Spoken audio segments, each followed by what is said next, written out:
Well, speaking of baking locusts and unethical behavior, there's been a big story here in the UK where the state broadcaster BBC annually does this comic relief Red Nose Day sort of event where they invite the people of the UK to send them money, and then they'll in turn go help Africans and all these poor people around the world.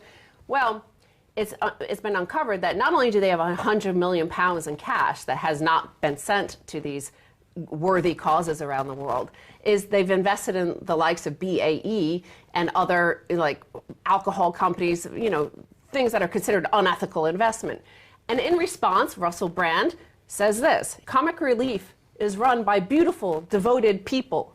If you want to look for corrupt a-holes, there's a lot of better options, which of course sounds like all of the, if you go to KCNA, which is the state broadcaster for North Korea, you'll see the same sort of claims that beautiful, devoted people run Kim Jong-un's government. Right, well, they're financially illiterate bimbos, whether it's Russell Brand or Bob Geldof or Bono, who encourage people to put money. Remember, Bono's Red charity was just recently discovered to be a complete fraud. Now you've got comic relief in this country has been exposed as a complete fraud. There's Russell Brand, who's fronting comic relief. They've got $100 million that they're putting into the very things that Russell Brand thinks he's fighting against.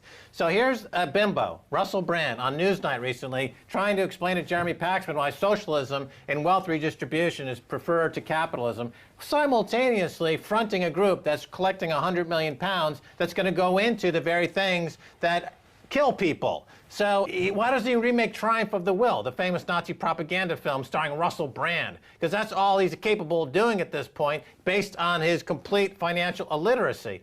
Will he come on this show and talk about it in a reasonable way? No, because we would flay him openly on this television program and expose him as the petulant, little, fraudulent, economically illiterate bimbo that he is. However, we in the West do screech like this. These are images of the North Koreans crying for dear leader Kim Jong-il, who died previously. But we cry like that for other people outside of our own nations. Now, however, let's look at the airbrush Uncle Jang and what we have in our own societies here.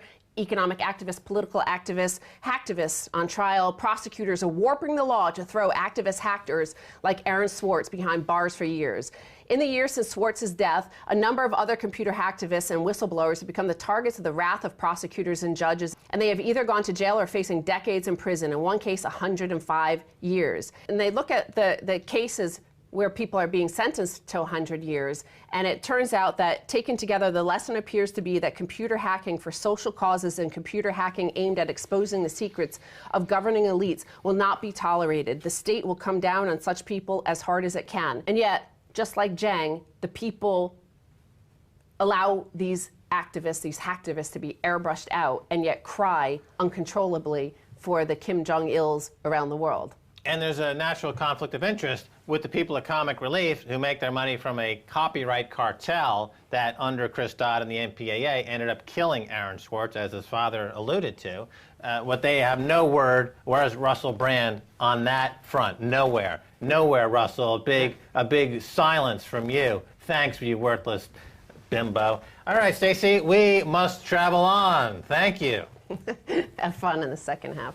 I will. That's what's going to happen now, a second half of the show, so I encourage you to stay tuned.